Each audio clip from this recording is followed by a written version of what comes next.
Hey guys, welcome back to my channel. Thanks so much for tuning in. If you're new here, welcome. I'm so glad that you found me. And if you've been here before, I appreciate you returning and I really love you guys. Thanks so much for being there. Okay, so I'm gonna level with you guys. Today is honestly a 100% selfish episode. Usually I try to cover Mafia figures that you guys ask for or who I think you'll be interested in, but this one today is strictly because I'm so freaking curious about this guy. I really want to do research on him, and I figured what better way to do that than to do an episode on him. I've heard this man's name mentioned so many times.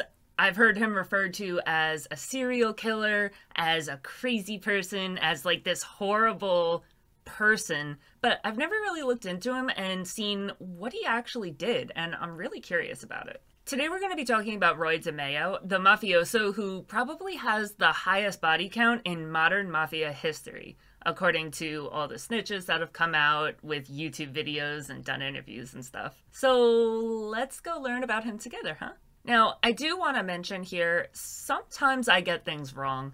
I'm reporting to you guys what I'm able to research. I use as many sources as I can possibly use, but sometimes there's going to be situations where all the research out there is wrong. So I report the wrong information to you. I apologize for that, and I definitely welcome you to get involved in the comments and tell me information that you know that's more accurate than what I may have read. I haven't really had anybody be rude or anything, honestly, other than comments from old women telling me that, you know, I'm a slut and I should be ashamed of myself for the way that I dress. I haven't had really any bad experiences whatsoever with any of you guys commenting on my videos, so I really appreciate that, and I definitely encourage you to keep going and keep commenting on my page. And again, I apologize. I'm sorry if I give you the wrong information because 5 different sources had this wrong information, so I apologize if that does happen,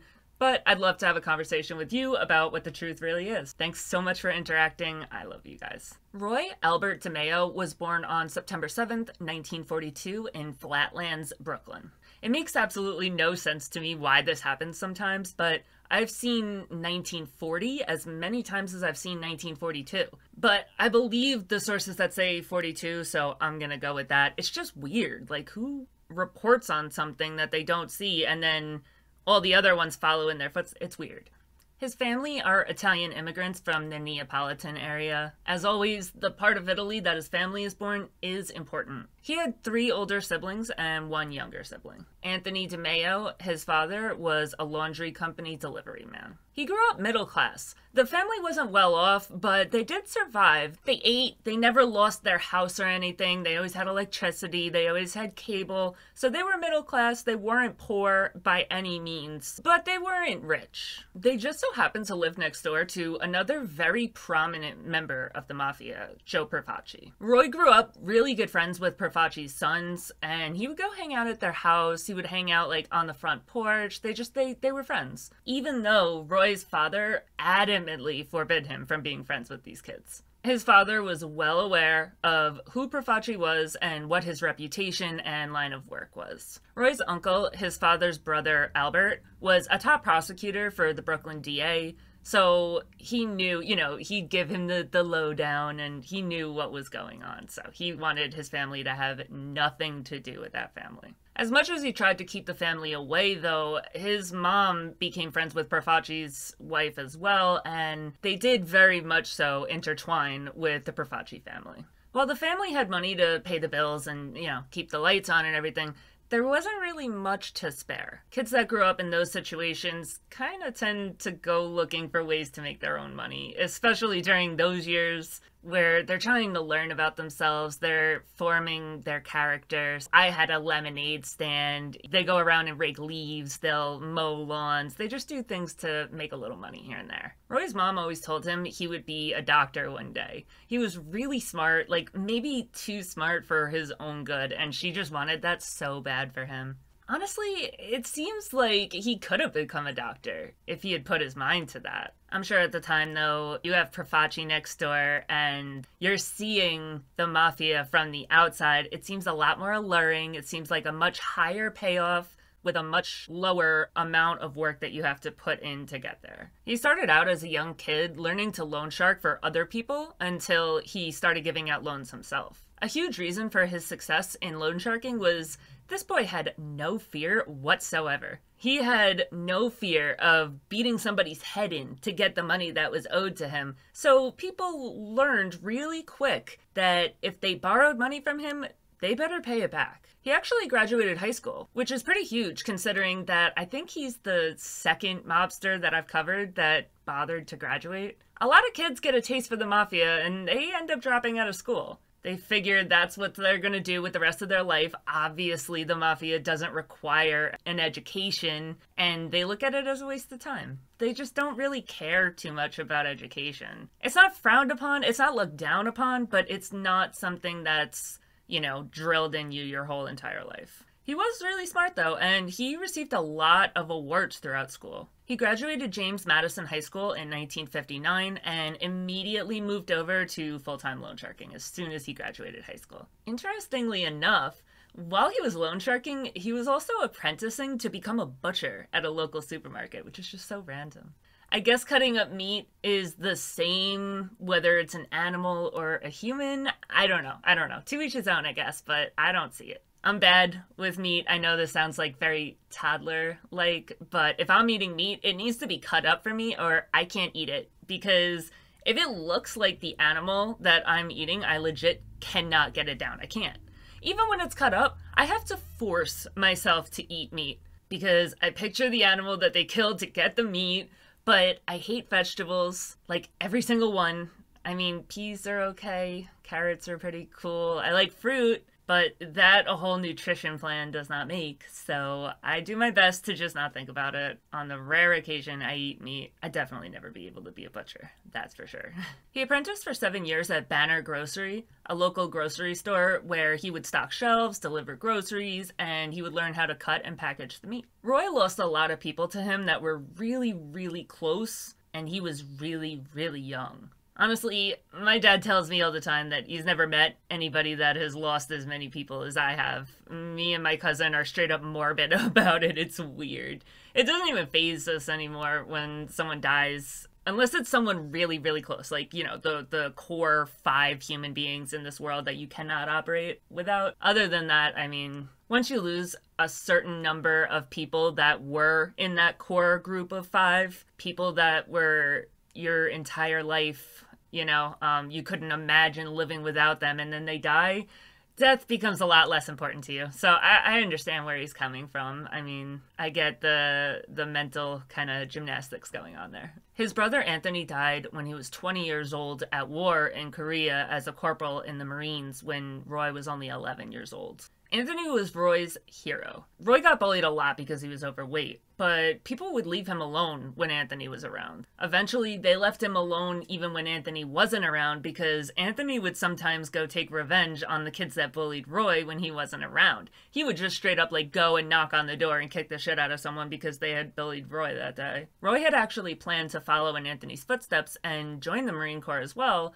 But, I mean, when you lose someone, Anthony died really quickly after he got to Korea, too. He was only there for, like, I think less than a month before he died. So as soon as that happened, Roy was like, yeah, no, I'm not interested anymore, which was understandable. The family changed completely after Anthony died. Roy got a lot more aggressive. He would bully kids at school. He would fight with his father that the fights would get so bad sometimes that they would become physical, and he wasn't ever the innocent kid that got bullied and picked on before Anthony died again. He was a completely different person, and you could just always tell that something pretty traumatic had happened to him. His dad died during a ride on the subway of a heart attack when Roy was 19 years old. And then, right after his father died, his mother took his younger siblings and moved to Naples to be closer to his relatives. Roy and his father didn't really get along. They fought pretty regularly. Things got physical, but at the end of the day, that's still your dad. It doesn't matter. It really doesn't matter.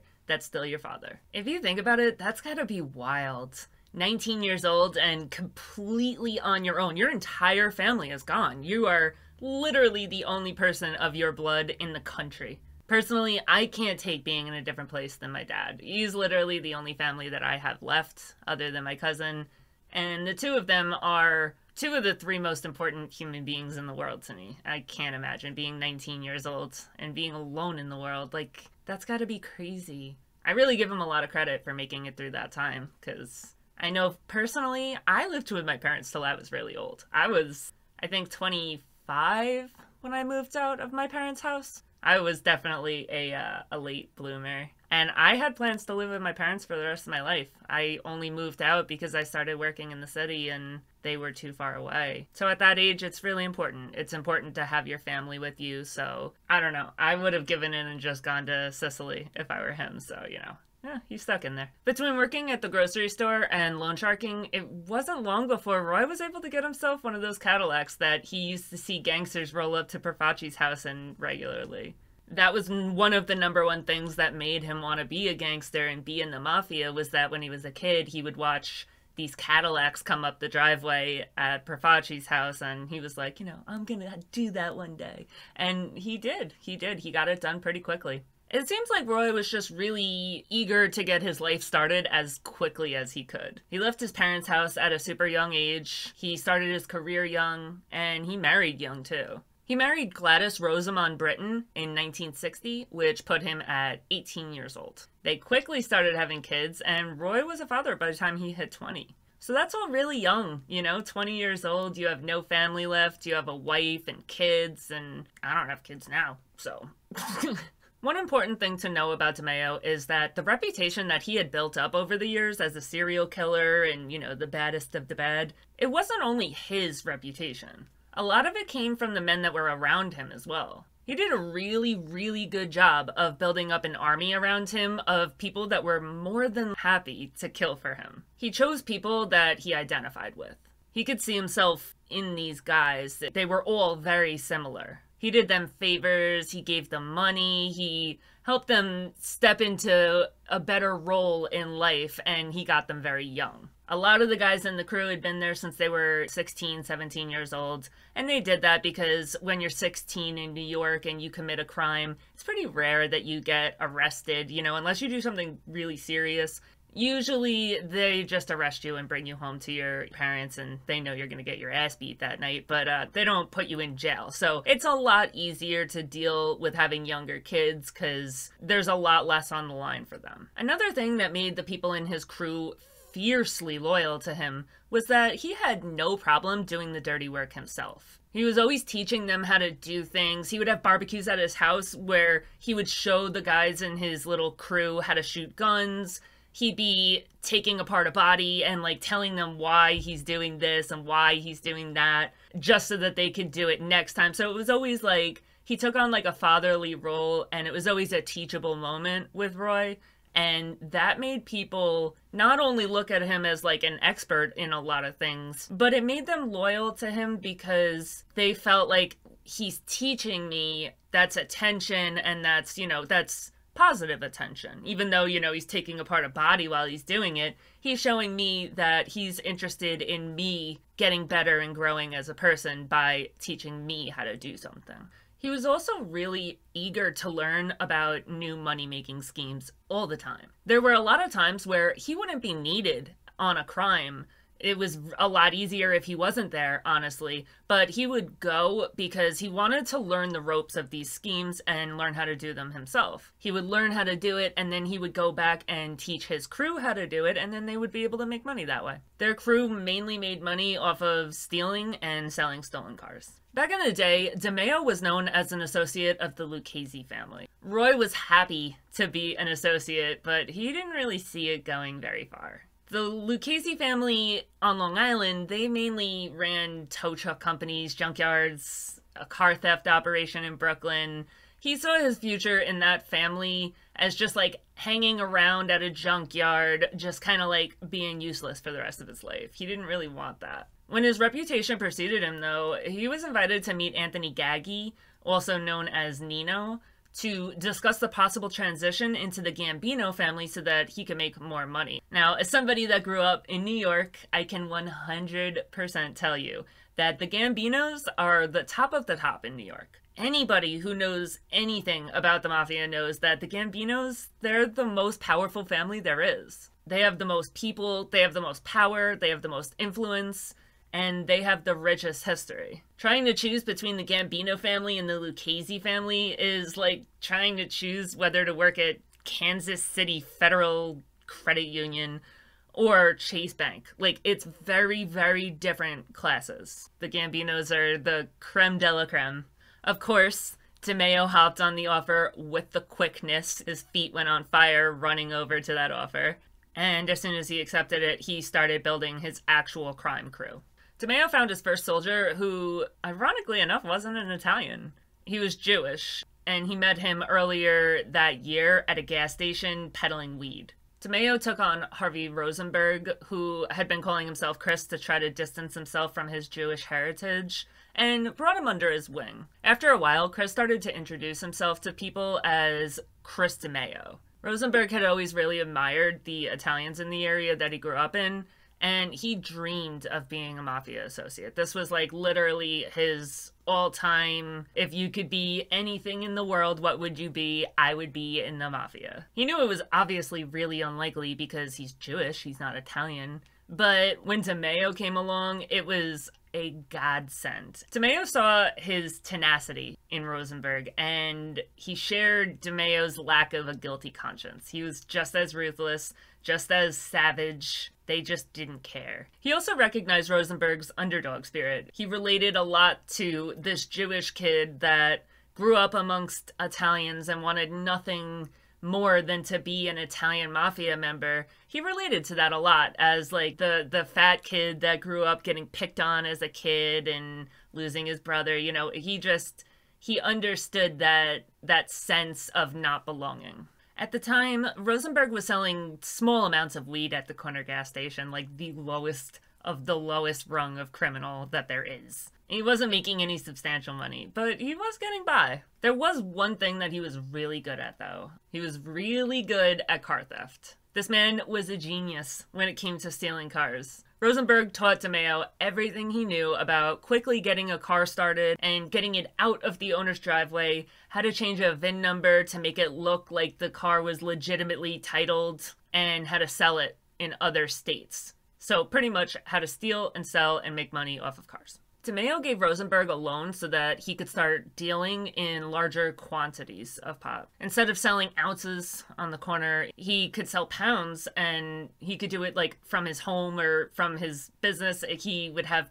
soldiers run the drugs so that he didn't have to be on the corner himself. So now not only is DeMeo this Mafia guy that's so cool and tantalizing, but on top of that, he just gave him money and pretty much jump-started his criminal career. So Rosenberg is head over heels in love with DeMeo. He has a whole bunch of friends from the block, and he brought them all to meet DeMeo, and all of them started working for him. Other than DeMeo's cousin Joseph Dracula Guglielmo, the rest of the crew came from Rosenberg. It quickly grew, like quick, to include Joseph and Patrick Testa. I can't find any information that links these two, who came to be known as the Gemini twins, to Salvatore and Philip Testa from the Philadelphia crew, but in my romantic brain, they're related. If anybody has any info on the actual relationship there, let me know. I'd be super interested to hear. Anthony Center, Richard and Frederick Denomi, Henry Borelli, Vito Arena, and Carlo Profeta came on as additional members of the crew.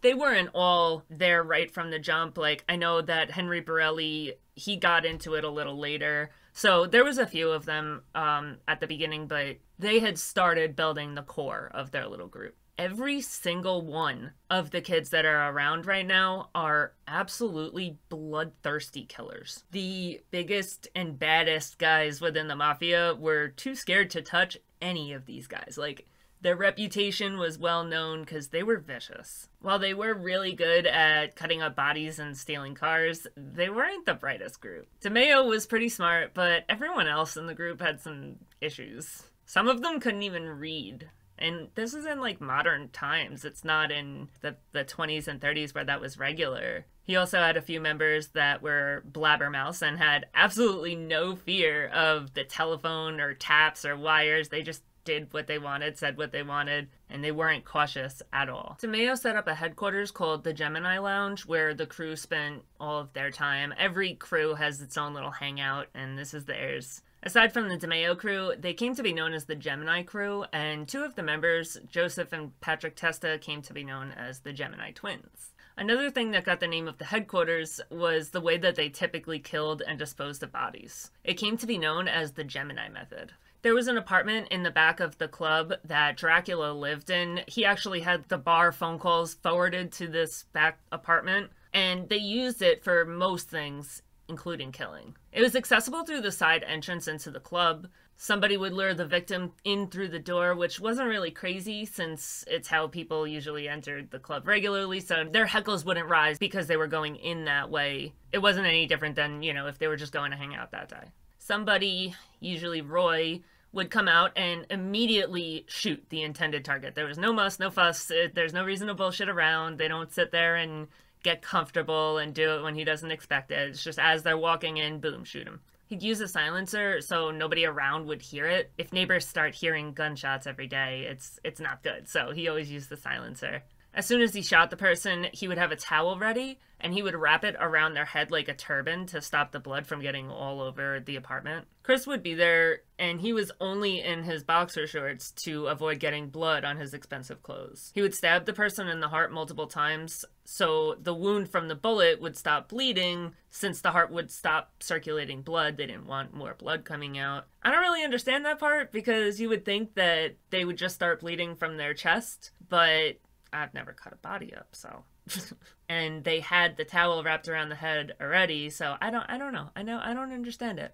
But there had to be some wisdom to it, because these guys did it so freaking often that there's no way that they didn't know the best way to do it and exactly how to do it the perfect way. Next, they would undress and drag the body into the bathroom and put it in the bathtub. It would finish congealing there, and the rest of the blood would go down the drain. They'd leave the body alone for a little while, usually about a half hour in the bathroom, just to kind of, let the rest of the blood get out and kind of make the rest of the process a little less bloody. You don't have squirting blood, stuff like that. Sometimes they would order a pizza or go out to eat while they waited. Other times they'd just hang around and talk like there wasn't a freaking body sitting in the bathroom. Once a little time went by and the blood had a chance to congeal or drain out, they would transfer the body onto a plastic tarp. Like the kind that you cover pools or cars with? That's what they would have. With the body on the tarp, they would move it back out to the main room so they could have a little more room to work. You gotta be comfortable when doing sick shit. And that's where they would take the body apart. The head and the extremities would be taken off and put into bags. The bags would be put into cardboard boxes and transported to the Fountain Avenue dump in Brooklyn, which they got I think they said 7 or 70 something tons of trash was dumped there on a daily basis. So it was virtually impossible that anybody would ever find any of these body parts in the dump because there was just so much of it. At one point, the cops considered opening an investigation into that location after multiple federal witnesses confessed to having killed multiple people and dumping the body parts there. Before the plan was ever initiated or executed, they said that more than likely the project would cost too much money, it would take too much time, and it would produce too little usable evidence to justify conducting it in the first place. Pretty much, we're not wasting our time sifting through garbage for weeks or months to find a bunch of dead gangsters. Nope, not worth my time. Which I get, I can't really argue that. I don't blame them too much. One of the murders especially bothers me, so I'm not going in chronological order here, but this one bothers me a lot, so I want to talk about it first. When something bad happens and the date is on your birthday or something, and you get upset about it because you're like, no, that's my birthday. Things aren't supposed to happen on my birthday. Bad things like that? No, it's my birthday. That's a special day. I feel like you feel that way because you feel a sense of connection to the crime. If you just read about a crime in the newspaper, it's not really gonna hit you, you know? But when you have tiny, tiny little details like that, it makes it a little more like, no, that's not cool, man, no. The point is, I don't like seeing myself as like being the victim of a crime. Like someone that I really relate to, I don't like it. I don't like seeing like, oh my God, that could have been me. Like, I'm just like that. When I connect with the victim and like feel similar to them, it bothers me a lot. In 1977, there was this guy named Jonathan Quinn. He was a car thief that worked with the crew. He was from Farmingdale, a town on Long Island that has one of Long Island's two main railroad stops, Farmingdale and Jamaica, Queens. I guess Ronkonkoma could be considered a main one too, since you have to switch there to go anywhere east of the middle of the island, but Farmingdale and Jamaica, Queens, those are the two big ones. Cherie Golden was a 19-year-old teen beauty pageant winner. She grew up in the same area, the flatlands of Brooklyn, as DeMeo. She started dating Jonathan, who was 35 years old, pretty recently. She was head over heels, full-blown in love with this boy by the time she discovered that he had a wife and 6 kids at home. They go to fancy restaurants in Little Italy so that John could show Cherie off to all his Mafia friends. She had won a Twiggy lookalike contest. Twiggy is a model, actress, and singer from the UK. She's gorgeous. She's really pretty. And John was about 10 leagues below her. He did have one thing going for him, though. He was in the Mafia. Young girls from New York, they love a bad boy. And it's stupid. I'm sure it's obviously not just from New York, but I'm a girl from New York, so I could tell you about girls from New York. And I've never met a girl that just doesn't head over heels flip for bad boys when they're kids. I don't know why. It's just like written into their DNA. That's why this one in particular bothers me so much, because I can 100% see myself being this dumbass 19-year-old kid. I could definitely see it. I would definitely do something this stupid when I was that age. And the only reason that I didn't was because I didn't start to consort with Mafia dudes until I was old enough to know that, like, you know, they're schemers and assholes, like they're friggin' jokes. But if somebody came around when I was 19 years old and started telling me about how they were in the Mafia, I promise you I would have fallen in love. So 19-year-old Cherie is dating 35-year-old Jonathan. He's bringing her to fancy restaurants, he's showing her off, and she's loving this bad boy angle, so things are going pretty well for a while. Where Jonathan fucked up is when he started getting her involved in his hustle. He started bringing her on his rounds for pickups. He would bring her around to the chop shops that he bought and sold stolen cars from. And he even got her involved by giving her a machine that she could put in her bedroom so that when she wasn't with him, she could make phony titles for the stolen cars for him. When Roy and Nino found out about this, they immediately were like, absolutely not. No. Dump her. Leave her right now. You cannot be with a girl. That girl's not in the Mafia. You can't be. It's too risky to have an outsider, especially a 19-year-old girl, know so much about your operations, your criminal activity, and your relationship with the Mafia. Get rid of her. Jonathan absolutely 100% refused. Were they kidding? This girl was like smoking hot, okay? He's got so much respect when he shows up with this young, attractive girl on his arm, and he really likes her. He wasn't leaving her, and nobody had any right to tell him that he had to. It didn't take long, though. Exactly what the higher-ups feared would happen, happened soon. Jonathan was arrested and was looking at some serious time. He had been under investigation for his involvement in 52.5 million securities thefts. He was brought before a Nassau County grand jury, and he was out the next day. He had decided to cooperate with authorities to try to reduce his sentence. DeMeo got word that he had cooperated within 2 days, but he would have known either way. The rule of thumb is if you were arrested and you're not sitting in jail, you snitched. The crew reached out to his cousin, Joseph Bennett.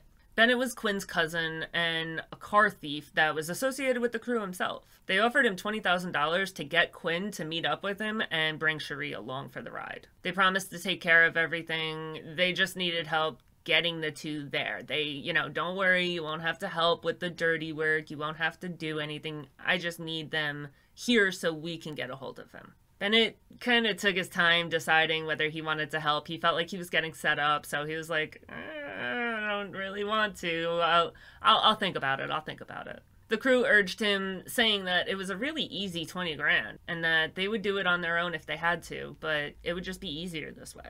Eventually, they got tired of his waiting game and they moved forward without his help. On July 22nd, 1977, Quinn came to the Gemini Lounge and walked inside. I don't really know why he walked inside. He just came, I guess. I guess he didn't think that they knew that he had turned witness. When he walked into the lounge, two mobsters walked outside and started flirting with Cherie. One went on the driver's side and one went on the passenger side. As soon as Quinn walked in, he was shot. The crew didn't use the Gemini method, which I'll explain in a minute, but they wanted Quinn and Cherie's bodies found. They wanted it to send a message about what happens when you cooperate with authorities against this crew. When Quinn was shot, Cherie didn't hear it because they used the silencer on the gun, so even being sitting right outside of the club, she had no idea. The guy on the passenger side said something to get her attention. He probably said something funny, and she turned her head to look at him. When she turned toward him, the guy on the driver's side shot her in the back of the head. When her head whipped around, she's looking this way, when her head whipped around to see what happened, the passenger dude shot her in the back of the head that way. And she was also shot in the face. So all in all, there was 3 bullet holes. Again, I don't know why it hits so hard when you can relate to a victim more, but this killing really just bothered me a lot. She was kind of preppy. They described her clothing when she went out as having a pair of shorts and a wife beater and a pair of flip-flops on. She was just a typical young girl from New York, and I don't know, I could just see myself in her, and it bothers me a lot that she died this way. I really didn't know the extent of wives and girlfriends being hurt and killed in the Mafia because of their Mafia husband or boyfriend, but researching it definitely led to some revelations for me, and that's some scary shit. I didn't know. I thought it was very, very strict on, you don't touch the family. You only go after the person that's in the Mafia, but they do. They go after the women. A lot of times it's used as an incentive to pay back your loan sharking debt or get them to not rat or whatever, but it happens, and it's sad because that girl had nothing to do with it. She wasn't out there committing crimes. She did know. At the end of the day, there's been 0 women in history that actually didn't know that their husband was in the Mafia. They knew. And I say all the time that guys, when they decide to do this, they kind of take on that risk. If they die, it sucks, but it's you took that risk on, and that's what happens. And I guess you could say the same thing about the wives, but I don't know. I just don't feel great about it. I don't like it. Quinn's body was found dumped in a heavily wooded area in Staten Island near a landfill in Fresh Kills. He was dressed in pajamas, and his hands and feet were tied behind his back. He was found about 2.5 hours after his wife said that he left to go pick up Cherie. Before her body was discovered, Cherie's parents went on the news to say that their daughter was missing and they wanted her back. They offered $25,000 for any information leading to her discovery, and they were flipping out. It's sad.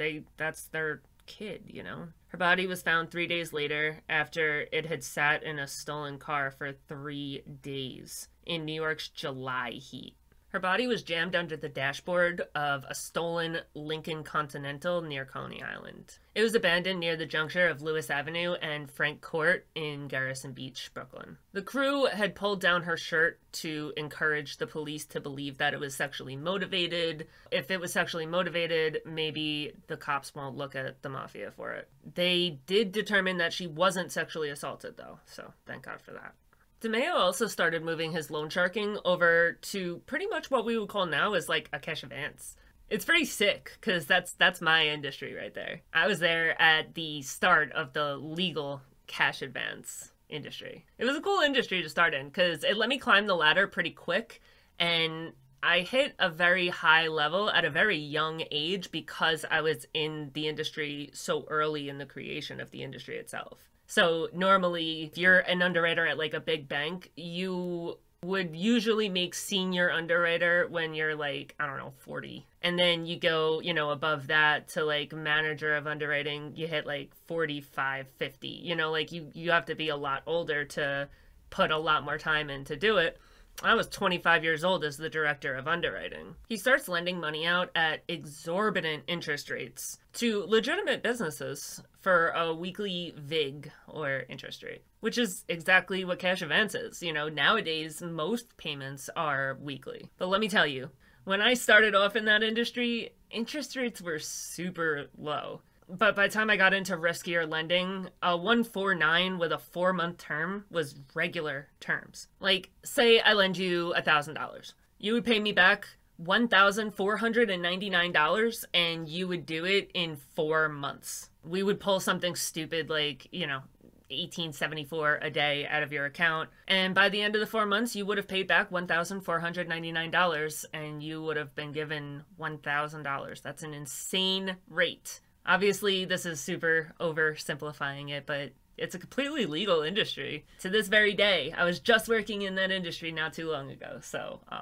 it's legal. It's kind of crazy, but it is legal. The industry was actually created because a shit ton of stockbrokers and guys in the stock market were charged with all this crazy shit, and they were forever barred from ever trading again. So they got into cash advance because it's unsecured lending, and so the government's can't technically control it. It's not, you know, you don't need a license to do it, where you need a stockbroker license to trade stocks. You don't need anything. Like, I don't have any licensing, and I was the director of underwriting. So I want to say it's the FSRA, Financial Services Regulating Agency. I don't really know what the legal overseer of the finance industry is, which is super crazy for me to be able to tell you in one breath that I regularly put out millions of dollars a month on the street, and in the next breath that I have no idea what the legal overview is. The industry is legal, though, because when someone goes bad on a cash advance, they get sued.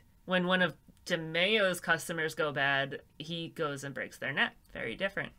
His book included a dentist's office, an abortion clinic, a bunch of restaurants, flea markets, so he started expanding who he was giving loans to. I would love to know what his interest rates look like. I know there was the Westchester Premier Theater in Tarrytown that he had invested a decent amount of money into at some point, and they did have to end up killing the owner because of that debt. For the most part, he did stick to car dealerships for loans, but he did start going outside of that and doing loan sharking with legitimate businesses. Roy had invested in the theater, but Nino was the one who really got killed on that investment. He had invested over $200,000 before eventually forcing the company to go into bankruptcy, which led the IRS to come after them for fraud charges, because you can't do that. You know, you can't just claim bankruptcy because you're spending all your money on a VIG. It's illegal. So I'm gonna be honest with you here. I can't read every book that's been written about every guy that I research. I can't. I literally do a new Mafia member every week. I can't read that many books. I try. I really do. I really do try. I swear. I'm about 7 or 8 hours into Murder Machine, but it's a 12-hour book, okay? And I just don't have it in me to do that. There's people who can like speed read. I'm not one of those people. It takes me a while to finish a book. So I haven't finished that book. So I'm not 100% sure what happens in the whole thing. It is an epic book, though. I do recommend it. If you're interested, go read Murder Machine. Like, definitely top-level Mafia book. But it's a 12-hour book, and, like, sometimes I will say something, and people will come, and they'll, like, come with quotes from the book in the comments, and I'm like, bro, I can't. You realize that there's a book on every guy that I've covered so far, right? And I try to put out a video every single Tuesday. Like, that's why this one had 2 weeks in between, because it took me a long time to read that book and do all this research. Plus, I'm moving, so that had a huge part in it. But so anyway, in the part of the book that I did read, I know they covered that the Westchester Premier Theater had a loan out with the group, and Diana Ross was performing for like $25,000 a night, and he didn't ever end up making money on it. They did eventually have to kill the owner, I think. They said that the parking lot was underwater all the time. It was just like, it was a money pit. So, it didn't always work out. You could definitely lose money on it. The first person from within the group to fall was the person DeMeo was closest to. Chris DeMeo, or Chris Rosalia, as he went in the streets. If he wasn't going by DeMeo, he would go by Rosalia because it's his wife's maiden name. And he took it on to, you know, get a more Italian name. Or Harvey Rosenberg, which is his actual name. He was the first to go. During his time at the Gemini crew, Chris had taken the increased earnings that he got from the increased drugs he was dealing after he got the loan from DeMeo. So he took that increased earning and he opened a chop shop in Brooklyn. It was a weird name though. He named it Car Phobia Repairs. Freaking weird one there. I don't know. Chris had been operating under the assumption, false though it may be, that it was possible that he could become a made member of the Gambino family. Other people in the crew told him often that it was crazy. He was insane if he thought that that was going to happen. They would remind him that they didn't even make Meyer Lansky, who was one of the architects of the Mafia. And he was also one of the Big Seven, the creators of the National Syndicate, and he didn't get made. He would just say that Meyer hadn't done as much work as he had done. By the end of his life, Chris was suspected of being involved in upwards of 200 murders. To his credit, though, he was running a very successful empire. The chop shop was doing really well. They would steal cars and then sell them to sellers in other states, so it was a lot easier to get the cars out of the locations that they had been stolen from.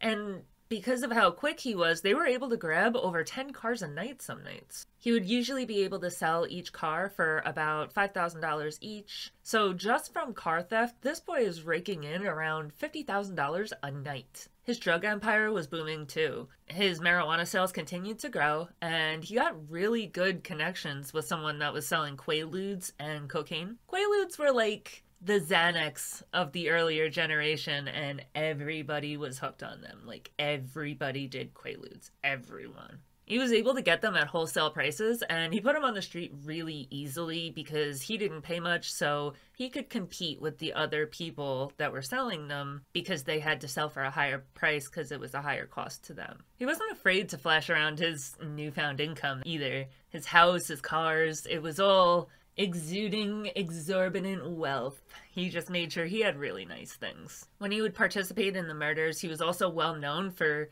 getting completely undressed before he would start dismembering the body in his underwear so that it didn't get any blood on his expensive clothes. In 1974, Chris woke up in the morning, he went to his garage, he went to open the door to smoke his cigarette in the morning, and he was shot 3 times. He was shot in the jaw, the arm, and the chest. This shooting is what led to the group's first of many wars and murders. Andre Katz, around Chris's age at 22 years old, owned and operated another body shop in the area that they were in, which was the Flatlands in Brooklyn. His shop was called Very Best Foreign Car Services. Katz and Chris formed a relationship when they met through Chris's drug connection, Chris's drug connection was actually a pharmacist that was selling him cocaine and Quaaludes. Don't forget that, like, back then, cocaine was legal for medicinal purposes, which is how a pharmacist got his hands on cocaine in the first place, and he introduced the two of them. Chris offered to sell stolen car parts to Katz. They started to work together, and Katz started buying drugs from Chris as well. Andre had committed the cardinal rule sin. He just didn't listen to the cardinal rule. You don't shit where you eat. He sold his friend a van, a stolen van. The cops arrested his friend, and when they leaned on him, the friend was a little puss, and he immediately folded and told the cops that he had bought the car from Andre. Andre was arrested, and the cops started leaning on him to rat out where he got the car. He didn't fold, but he was pissed as hell, because the only reason that the friend had been caught, which led to him being caught, was that Chris apparently didn't do a great job of replacing the VIN number plate on the car before he sold it, so it was just like a choppy put together, and it was really easy for the cop to figure out that the car was stolen. So since Andre had been arrested, the Gemini crew got a little skitsy. Obviously, since they're dealing stolen car parts and drugs to him, Andre has some serious information that he could use to get out of any charges that are pending against him. The Gemini crew went to confront Andre. They kind of just intended to scare him by threatening him about what would happen if he opened his mouth to the cops. Chris walked up to Andre's shop with the Gemini twins, and things started getting wild. It was like a whole dramatic scene on the streets of Brooklyn. They're yelling at each other. They're up in each other's faces. They're both Italian wannabes, so, you know, they're flaring their arms around. It's like a whole thing. Nothing ends up happening and the crew left, but the next day when they got into another argument, Chris got fed up and he laid hands on Andre. Chris punched Andre in the mouth. Now, obviously, Andre is pissed as hell. This man just did a shitty job with a car. He got him arrested, he got his friend arrested, and now he has charges pending on him. And now he has the nerve to lay hands on him? He's pissed, but he's not stupid. The crew had started to build a reputation for the brutal way that they did business. They were regularly breaking people's skulls in collecting loan sharking debts, so he didn't want that smoke. So as mad as Andre is, he just keeps on keeping on. He's like, yo, fuck this dude. I'll never do business with him again. I hate him, but I ain't trying to get whacked today. So I'm just gonna, you know, go to my little corner. I'm gonna stew over here by myself, and I'm gonna ignore him. This isn't enough for Chris, though. Chris is out of his mind on coke. He's been going crazy on it since he decided to start selling it. Everybody could start to see that he was losing weight. He was getting really hooked on coke. But a lot of people just kind of attributed it to like the hard partying lifestyle that he had been leading, so he was able to just keep on going. But anybody that knows anybody that does too much coke, they know that they get crazy. If you are on too much coke for too long of a time, you get paranoid and twitchy, and as soon as you get within like 10 feet of them, you can like literally feel that crackhead energy just exuding off of them. I don't know about you, but I feel that, and I'm just like, oh no, no, no, no. It makes me nervous. It puts me into anxiety and panic just being around someone that has that kind of energy. Andre is stopped at a red light when a car rolls up on him. Two dudes in masks jump out and yank his ass out of the car, and they beat the brakes off of this boy. I'm talking, he can't speak for 3 days after the attack because his face is too swollen from the beating. Not your average run-of-the-mill beating. This is one of those he drank through a straw for the next few weeks type situations. Like, it was bad. So now, obviously, Andre gets the hint. He knows exactly who it was. After the attack, he told his brother Victor that it was Joseph Testa and Anthony Center that had attacked him. He's not an idiot, though. He gets that these guys are worried that he's going to talk to cops. This attack was a walk in the park. If they get even a whiff that he might speak to police, they're just letting him know not to make that decision. If he does make that decision, he's dead. Within 10 seconds, he's done. At this point, he is paranoid as hell. He doesn't want to get clipped for the crew, especially when he hadn't even done anything. He didn't speak to police. He was up against some serious jail time because he was keeping his mouth shut, and this is the treatment that he's getting. He knew better than to leave the house after that. This time, it was just a short hospital stay, but next time he knew he wasn't walking away from it. He knew all too well what was gonna happen. After a little bit of time, Andre's now just sitting at home and recovering, and he's just getting more and more angry. He didn't talk. He didn't do anything wrong. Yet he had been hit by Chris, put in the hospital by 2 of his cronies, and he's facing jail time for this little schmuck. And what now? Was he just gonna hide out for the rest of his life? Andre decided to take matters into his own hands. He went on the offensive. As Chris opened his garage door one morning to smoke a cigarette, Andre drove by with an automatic weapon and lit this house up. He got him 3 times. That's where he got shot: jaw, arm, chest. Chris survived, but obviously he's all messy now. I feel like anybody that gets shot in the jaw is gonna be messed up. Anywhere in the face, you're gonna be messed up. You're gonna be able to see it. Now, obviously, Chris is in the hospital healing. He's recuperating from all the bullet holes in him. And within a day or 2 of him falling, cops go pick up Joseph Testa and Anthony Center. He didn't tell the cops that it was them. They just went and they picked him up because they had loaded handguns on them. But let's be real, we know that the cops saw that he was shot and said, oh, it was probably these 2, and went and picked them up. But it wasn't him that said anything. Now, this right here is where Henry Borelli starts sliding up in the Gemini's DM. Because when Testa and Center were arrested, he ran as fast as his little feet could take him down to the precinct to get them out. He was like, I bet this is my in. This is the way that I get into the crew. I could be a gopher. I'll go get these kids out of jail and there's no way they won't love me. So now Borelli got Testa and sent her out of jail. They're pending a loaded weapons charge in New York. Chris is in the hospital recuperating with holes all over his body, and Andre is operating on super high alert. He doesn't leave the house to go anywhere without his brother Victor. Now, the crew is doing everything they can to get a hold of Andre. They want him dead, and he knows it, so he's not letting them get a hold of him. Borelli gets an idea to get a girl that he knows to lure Andre out so that they can get a hold of him without also having to take out Victor, which they really don't want to do. Victor's not involved. He's just there because it's his brother. Borelli goes to this girl, Babette, or Judy as she's known in the book. Maybe it's the J in her middle name because it's Babette J. Castell, but her first name is Babette. So he goes to Babette and he's like, hey, baby, I need a favor. You are absolutely smoking hot and I really need you to help me out because I need to get a hold of this slime bowl dude. I just want to talk to him. I'm not going to hurt him.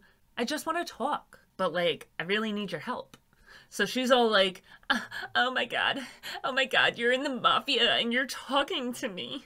That is so cool that you're in the Mafia. Of course I will help you. I will do whatever you need. But you're just gonna talk to him, right? You're not gonna kill him? Like, I totally couldn't deal with it if you were gonna kill him. So just pinky promise, double pinky promise, you're not gonna kill him. You're just going to talk to him. You're not gonna hurt him? And Borelli is over here like, hey, babe, I got you. I would never kill someone. I pinky promise. I triple pinky promise. We just want to talk to him. So she agrees and she's like, all right, I'll do it. You know, I'm phoning. You're in the Mafia. I will do whatever you want. That is so cool. But then she goes home that night and she does some thinking about it when she's not under the influence of such a mysterious, dark bad boy. And she starts thinking about if she can really trust Henry. She doesn't know if he really won't kill him, and it sounds like he probably will kill him. She doesn't want to go to jail for the rest of her life. So she calls him back and she's like, listen, I told you that I would help you with this. I know I told you. I'm so sorry that I told you I could, but I'm really not comfortable with it, and I decided to not do it.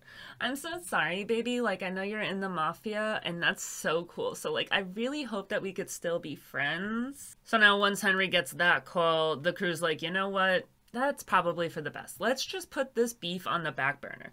We already got arrested for the weapons. We have a crew member that's shot up in the hospital. It's better that we just let him be. We'll leave him where he is. We'll put that beef on the back burner and we'll pick it up later if we need to. But that's good. We're glad that she didn't agree to do that. So now, while they have that whole situation sitting on ice, Roy gets a visit from a cop on his payroll that works in auto crimes. The dude that works for Roy was sitting at the station one day when Andre came in and voluntarily told them that Chris and Henry were involved heavily in an auto theft ring. He's pretty much trying to get Chris off the streets so that he can feel safe going out again.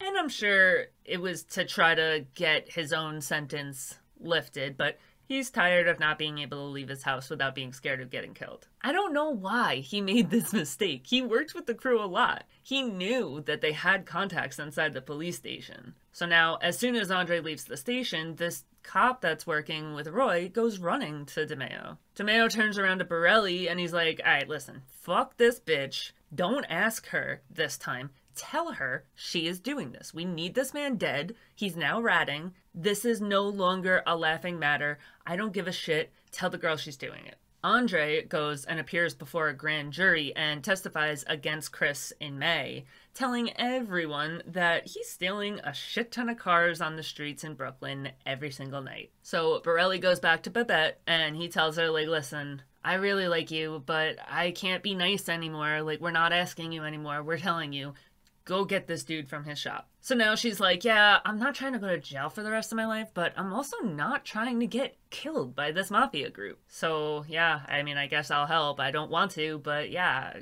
okay. So she goes to his shop where his wife is working, and her and Andre are hanging out at the front of the shop just you know, sitting there waiting for customers.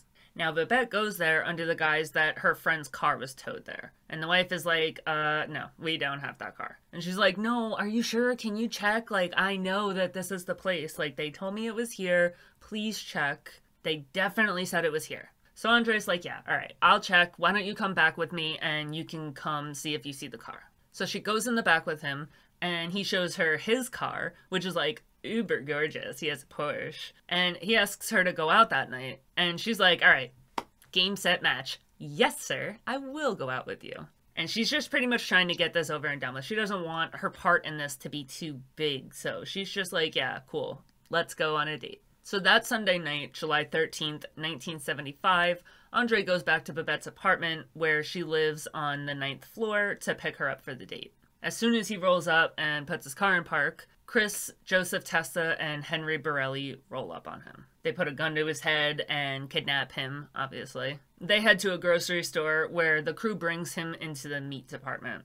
They stab him in the heart a bunch of times, and then they dismember him using the Gemini method. They put the body parts in plastic bags, and they threw them in the dumpster of the grocery store, hoping that it would go to the dump site. Where they fucked up is they didn't check what the garbage pickup date was. The garbage didn't get picked up by the dump truck until Tuesday, so the body parts were sitting there for days. It's pretty regular for homeless people to go into dumpsters looking for food in Brooklyn, and that's exactly what happened. A bum went into the dumpster, found a leg, and freaked the freak out. He dropped the leg on the ground and ran, and then when a man was walking his dog, he stumbled upon this leg and he called the cops. Since Andre's head had been pushed through a machine that's used to compact cardboard boxes, they couldn't identify him by looking at his face. They had no idea. They said that his head had resembled like a pancake-like shape.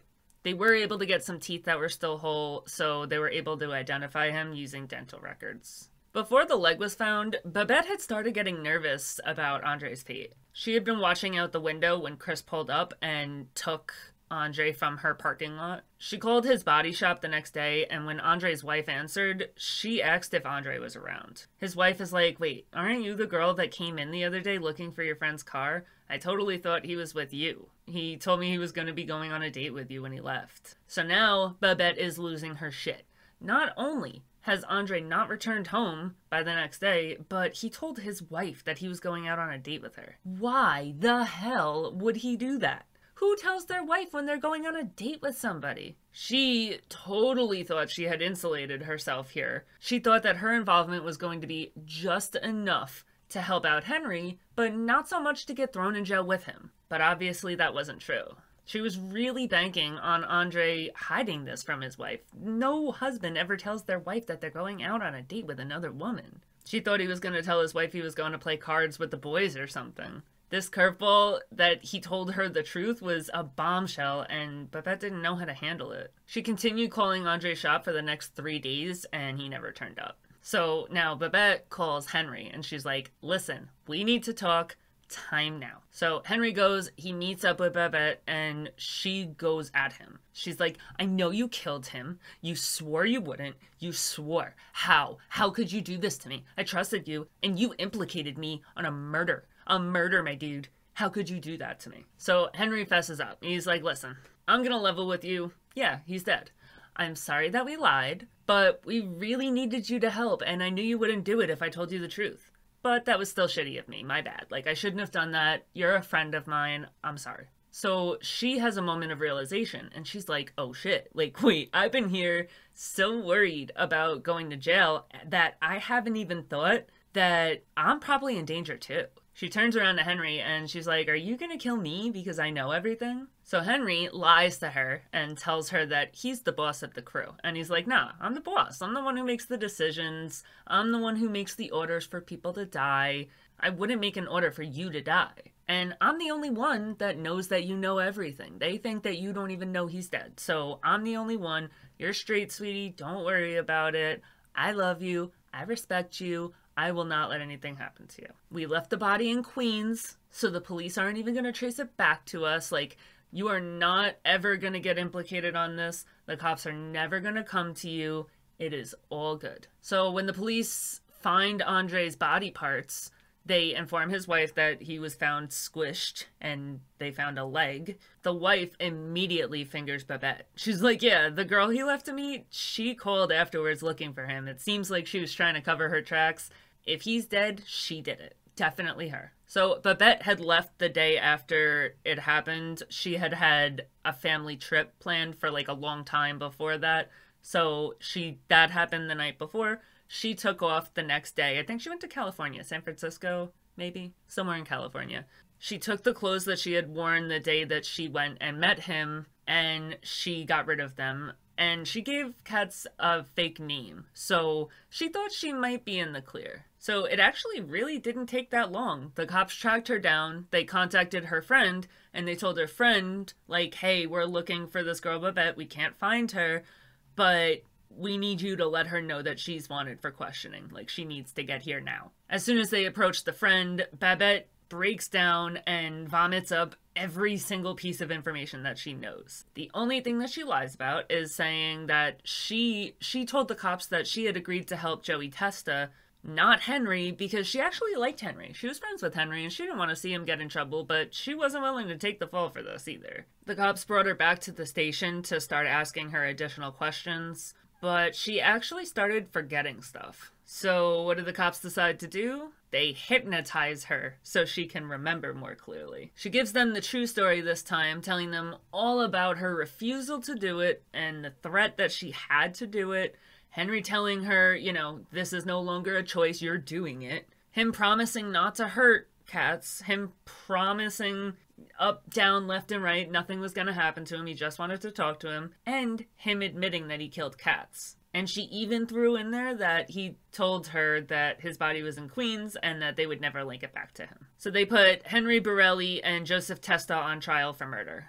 The police come out and announce that there was a grisly, brutal murder, but they didn't really give any more information than that. After the arrest, they told the press that 2 or 3 additional men were being investigated for having taken part in the murder as well. They stood trial on January 5th, 1976. Babette testified about absolutely everything that she knew. She didn't implicate Chris or Anthony Center, so they didn't ever have any charges pressed on them, but these two did. She did fall apart, though, on cross-examination. Borelli's lawyer hammered this girl about a prior anxiety diagnosis, her past drug use, and the fact that the cops had to hypnotize her to get the confession that they wanted. Since there was no physical evidence tying either man to the murder, and they had just destroyed Babette, who was like #1 key witness, the 2 men were quickly acquitted for the murder. Now, typically, if you go on trial for something in the United States and you're found not guilty by a jury of your peers, that's it. They can't try you for it again. There's a law called double jeopardy, which forbids prosecution from trying someone twice on the same crime. This doesn't work on a hung jury. The trial starts all over again, but when you are acquitted,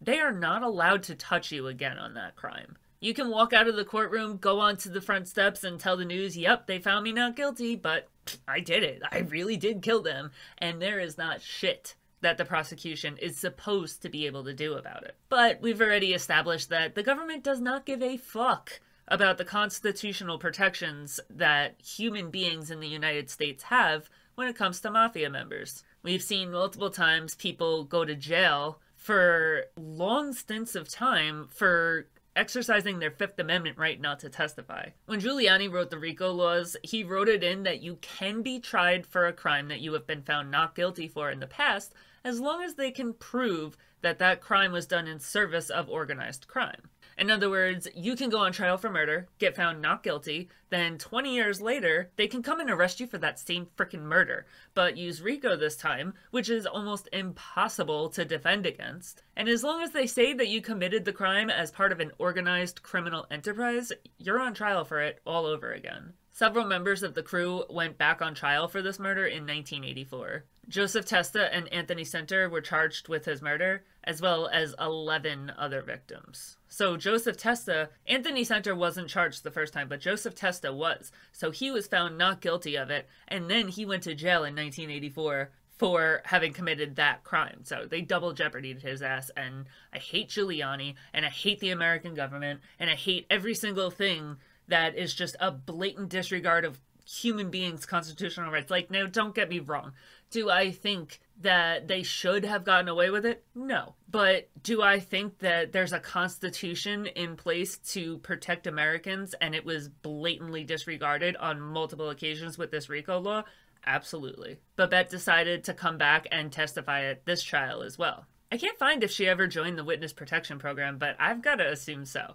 I don't know about you, but I would never, ever testify like this. But if I did, you bet your ass I would be in the program after that. Fuck that noise. But I wouldn't testify. I hate cops. Oh, I hate cops. I hate cops with every single little piece of me. I hate them.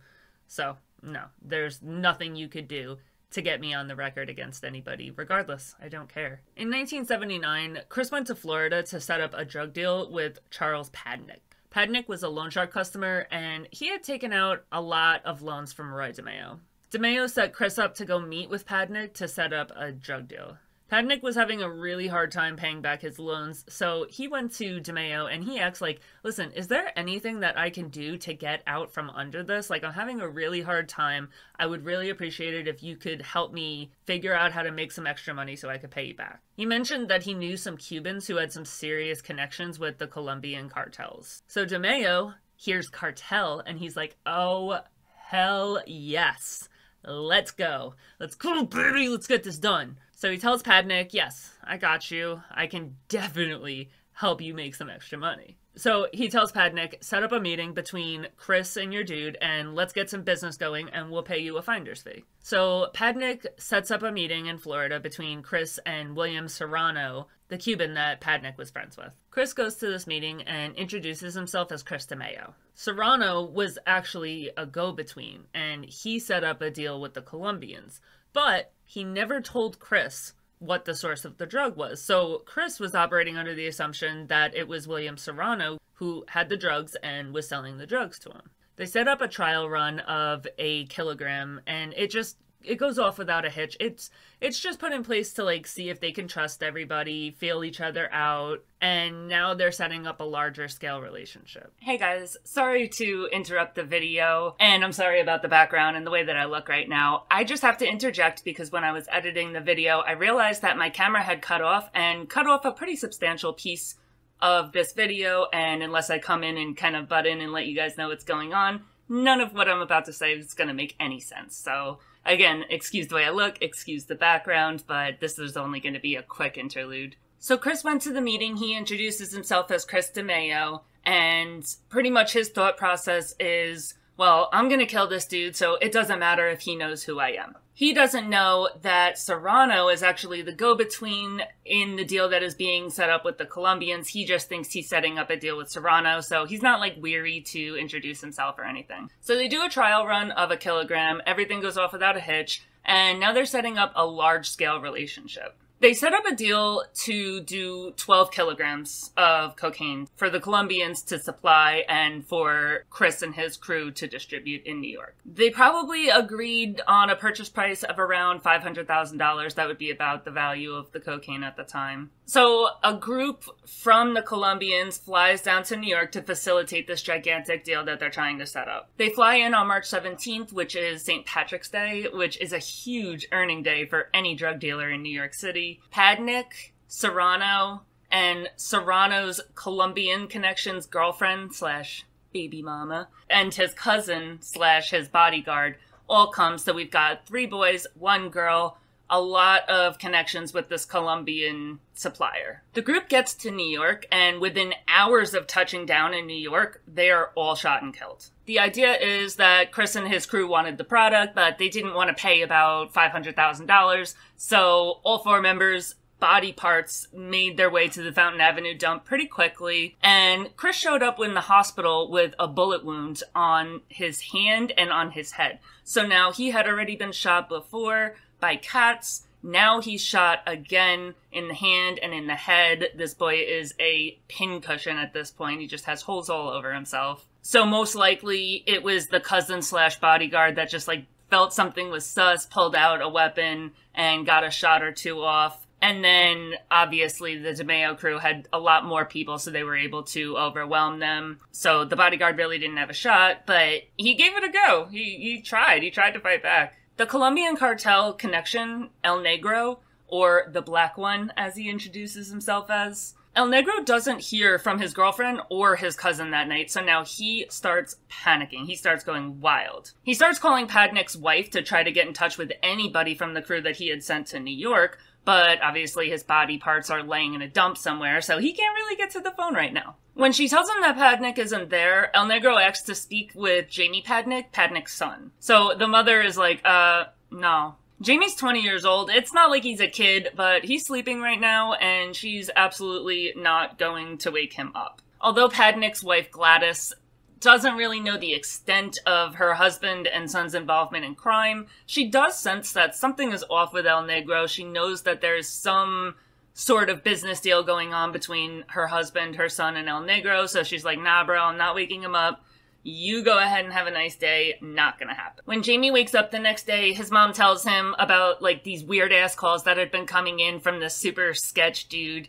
And a few hours later, Gladys leaves the house to go run some errands. When she got back, Jamie is gone. He decided to fly to New York to see if he could figure out what the hell is going on. Honestly, at this point, he's way more concerned that they had gotten caught, that there was some kind of big drug bust or something. He's looking in the newspapers to see if there had been a gigantic drug bust. His first thought is not that they're dead. When he got there and he knocked on DeMeo's club doors to ask him what the hell is going on, he soon joined his father at the Fountain Avenue dump. El Negro called Serrano's brother to a meeting where, draped in shadows, he promised to take care of what had happened to the group. So he's like, listen, I got this, like, absolutely not going to stand. Something's gonna go down here. A huge problem presented itself, though.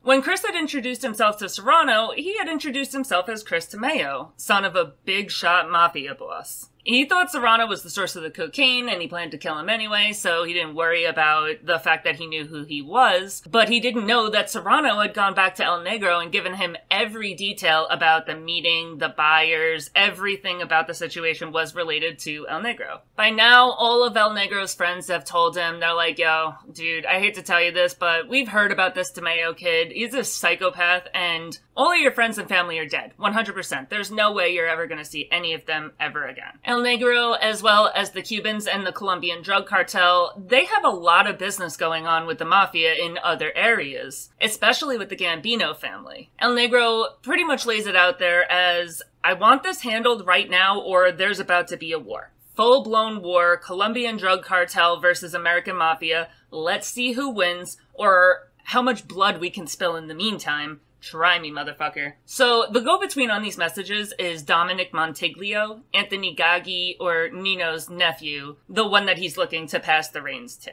Dominic goes to El Negro and he's like, alright dude, like, actually, the kid's name is Chris Rosenberg. What do you want so that we can keep the peace? What can we do to avoid a war? We don't want a war. El Negro says pretty much like, I'm not accepting anything except this dude dead. I want him dead. On top of that, he is not going to just take someone's word that he's dead. He wants it done in a way that's going to make the media. It's going to make the newspapers. Dominic actually really didn't like Chris. Chris was out-earning Dominic tenfold, and he had no problem bragging about it. And it was just one of those things, like, I'm Nino's prodigy, you're Roy's, and we have this innate sense of competition. Even though you'll never be made, you're out-earning me, is really starting to piss me the fuck off. So now, in order to stop a full-blown gang war in which we know Chris is gonna die at the end, Chris has to go.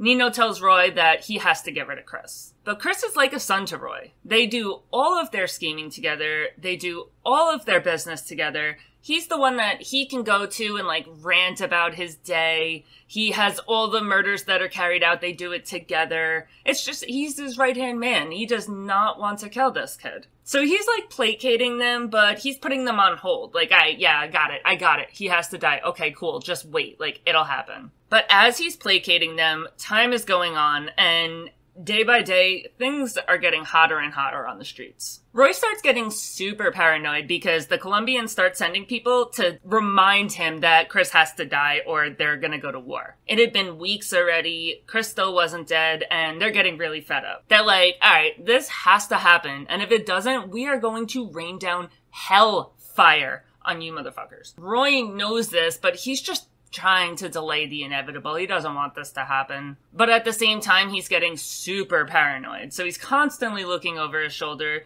He's convinced that the cartel is going to send men out to kill him, and he's just skitsy at this point. I'm going to turn it back over to the original video.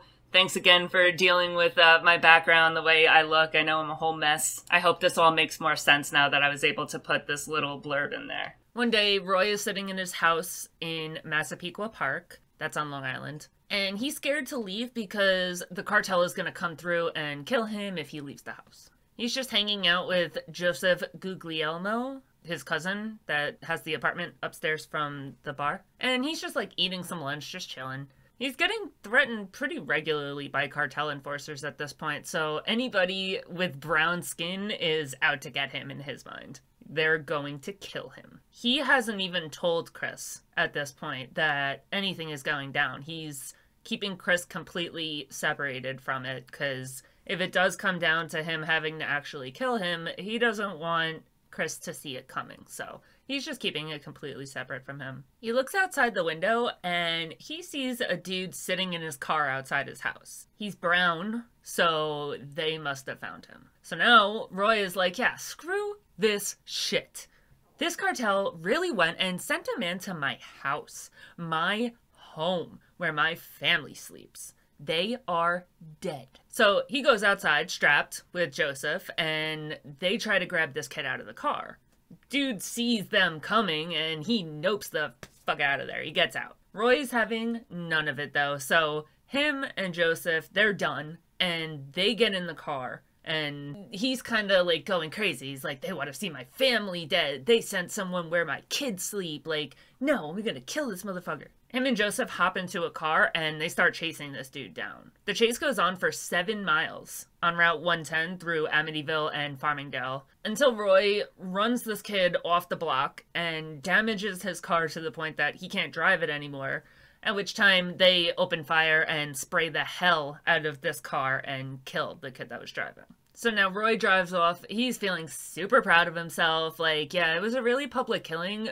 That's not great, but who could say a word to him about it? The cartel sent somebody to his house where his kids sleep. Turns out the kid sitting outside of his house had just left his neighbor's house. He was 19-year-old Dominic Rigucci, who was just paying his way through school by selling vacuum cleaners. He sold them door to door, so he had just left his neighbor's door and was sitting in his car just kind of like looking through documents. He started running when he saw Roy coming out because Roy made it clear he was strapped, but he had absolutely no connection to the Mafia, the crew, like any gang, cartel, nothing. He was just like a college student trying to pay his way through school. This was the absolute end of the line. Nino went to Roy and was like, yeah, dude, that's it. Squashed, kibosh, this is ridiculous. You just killed a kid, mad publicly, and he was innocent. Like, he had nothing to do with anything. We're not starting to stack bodies that don't need to be stacked. Chris has to die. Period. Go do it now. Enough fucking around. We're not playing anymore. Get this done. So Roy grabs his family and brings them out of New York and puts them in a hotel out of New York away. On May 11th, 1979, Chris came to the clubhouse just, you know, he has no idea that anybody's coming after him. He has no fear. He has no reason not to go to the clubhouse. Roy pulled out a gun and shot him, but he didn't die. He stumbled up onto one knee and he's like, what the fuck? Like, you're my father. I gave you my last name. Like, I tell people I'm Chris DeMeo. What are you doing? And Roy is just kind of standing there like dumbfounded. He's like, I don't know. He couldn't do anything. He couldn't make a move. Anthony Center saw this and he came up and shot Chris 4 more times, killing him. Now they had to figure out a way to make this make the papers, which is kind of hard because a lot of people were getting killed in New York City at the time. Not every death makes the papers, especially when it's Mafia related. Chris was known to be a member of the Mafia.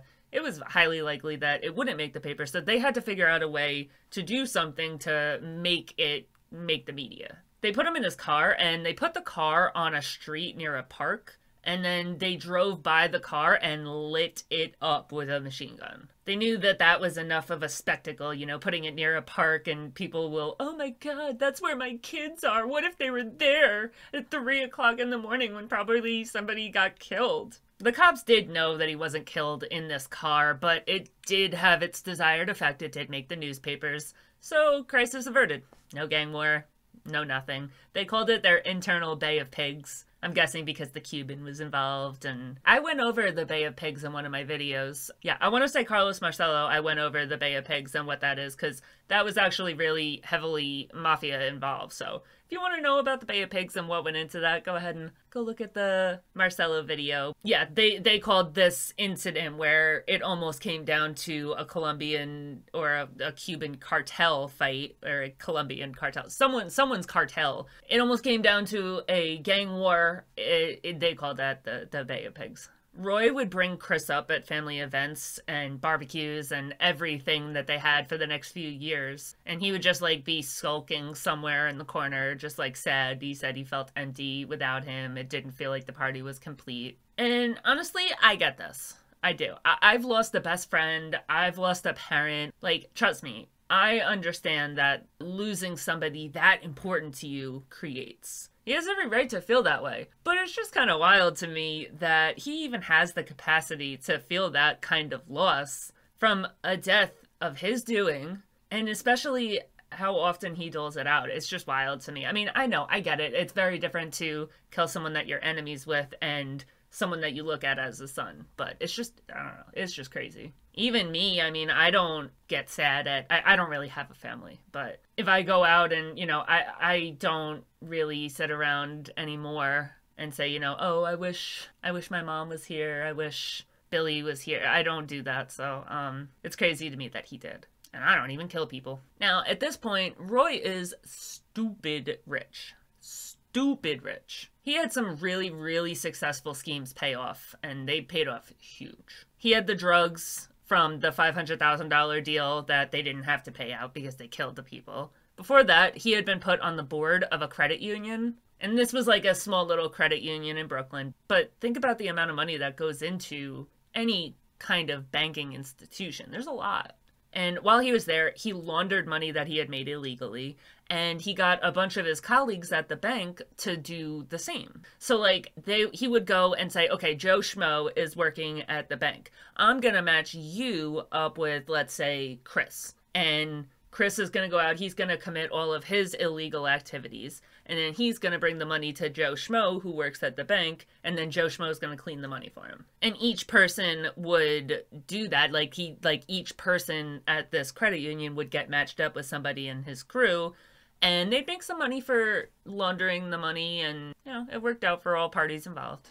While he was working on the board, he took advantage of the reserve money and he increased his loan sharking business. He used so much of the bank's money that he literally put the credit union under. And the credit union ended up having to merge with another bank, which was pretty much meant that the entire bank fell. It folded because of him. When the Fed started sniffing around because it was completely bizarre for a bank to just fold out of nowhere, he left the bank and nobody ever looked twice at him for causing this. While he's at this bank, he takes advantage of the reserve money and increases his loan sharking business. Using the bank's reserve is actually how he ended up getting enough money to go into funding legitimate businesses like the abortion clinic, the restaurants, the dentist offices. After he left the bank, he started getting into the peep show / pornography business. A lot of people in the Mafia were engaged in the porn industry. It's nothing new, you know, even if you watch like Sons of Anarchy, they were involved in the porn industry. It's a lot of Mafia and gang activity in the pornography business. And you could see why. I mean, it's a sketchy industry. The problem came from the type of porn that Roy was producing and distributing. He started making films that contained child pornography and bestiality. So in other words, dogs, horses, all that nasty, crazy shit. Nino told him immediately that it was absolutely unacceptable, but Roy pretty much argued, like, we need to compete in the market, and we're not going to unless we make and sell this sick shit. Nino told him no, and ordered him to immediately stop doing it, but obviously, you know, Roy is Roy, and he kept doing what Roy does, and he didn't stop. Nino really couldn't say much, though, because Roy was pretty much the only reason that Nino was living as well as he was living right now. Paul Castellano felt the same way. He hated the stuff that Roy was involved in. He completely hated Roy and everything that he did, everything he stood for. He just found this man vile. He hated him. But he made such an insane amount of money that, like, really, what are you gonna do? Like, what are you gonna say? There's nothing that you can do when you're in a criminal enterprise and this dude is making you a millionaire. Paul Castellano had a house that they called the White House because it looked like the White House on Toad Hill. And Roy was a huge reason for that. So, like, what are you gonna do, you know? I mean, I know what I would do. Especially, both Paul and Nino had kids. Like, how could you have children and be okay taking money from someone that's selling videos of children being fucking raped? Like, come on, bro. But money is money, and I don't know. They didn't kill him. He eventually set up a really lucrative stolen car ring where he would steal cars and then sell them overseas to Kuwait for a huge profit. It made it a lot easier to sell them overseas. People weren't looking for those particular cars, and they didn't have to be as careful about the VIN numbers and the VIN plates and all of that stuff because it was going to Kuwait. Who's gonna care there? When Roy started bitching that he wanted to become a MAID member, Paul squashed it immediately. Is absolutely not. No. There had been a pretty long-term lock on the books, and they weren't allowed to make anybody for a while because a few people had been accused of selling memberships. So it was locked down for a really long time, and Carlo Gambino and the entire commission were the ones that made the decisions to do this. Everybody assured Roy that he would be made once Carlo Gambino died, and he's getting older, he's having heart problems, it's gonna come soon. So everyone's like, you know, just wait until Carlo's gone and then it'll get later. Everything will be okay. Like, you'll become a made man. You just gotta wait for it. You gotta be patient. Eventually, Carlo Gambino did die of natural causes, and they put Paul Castellano in place as the boss of the Gambino family. So when he wanted to be made, he said, hey, I sat around, I waited. You told me to wait until Carlo Gambino died. Gambino's dead. I want to be made now. But now Paul is squashing it. Paul's like, no, no. This man, no. And Roy is arguing it for a while, you know, like, I've done all this work, I've killed all these people, I do everything for you guys, I make all this money, I deserve to be made. But Paul is just like, no. And he kind of attributes it to, you know, Paul was more on the white-collar crime side of things, and he kind of looked down on, like, the blue-collar crime, which is kind of ridiculous to me, because, like, bro, you're in the Mafia, like, read the room. What? You only respect white-collar criminals? But then again, Paul also knows that he's selling kiddie porn, so, like, I totally respect Paul for not being okay with Roy. So now Roy is bitching, but then he decides, like, all right, I gotta figure something out. Like, I've gotta do something big to make Paul not have any choice but to make me. The deciding factor came down to a situation that I went into in super great detail in my Vincent Gigante video. So it's a wild story. I'm gonna go over the Cliff Notes version, but if you want to know more about this situation, go check out my Gigante video. But here, I'll just go through, like, Roy's involvement in the situation. In the 1970s, the Italians and the Irish were at war because the Genovese family wanted to take control of the Jacob Javits Center build that was being built in Hell's Kitchen, and the Irish wanted nothing to do with the Italians being involved. The Irish Mafia, or the Westies, they're completely blocking any access to this project by anybody of Italian descent. Like, absolutely no Italian involvement whatsoever. Mickey Spillane, the leader of the gang, is doing a pretty good job of holding them off. Even though the Italians could obviously take the entire Irish gang out within, like, a second, they didn't want to. It was, like, way too high profile, it's way too many people, way too much blood. They didn't want to go to war. They did everything they could to just set up a mutually beneficial relationship. There's plenty of money to be made, and instead of wrapping everybody up in a murder case, they could just wait until they could peacefully make an agreement. Spillane is a complex, weird dude. So he's paying tribute to the Italian Mafia for being able to exist and operate his criminal activities in New York City, so he knows enough to be scared of the Italians. He knows enough to pay homage to them. But then you put a multi-million-dollar project on the line like the Javits Center, and that's where he draws the line and digs his heels in.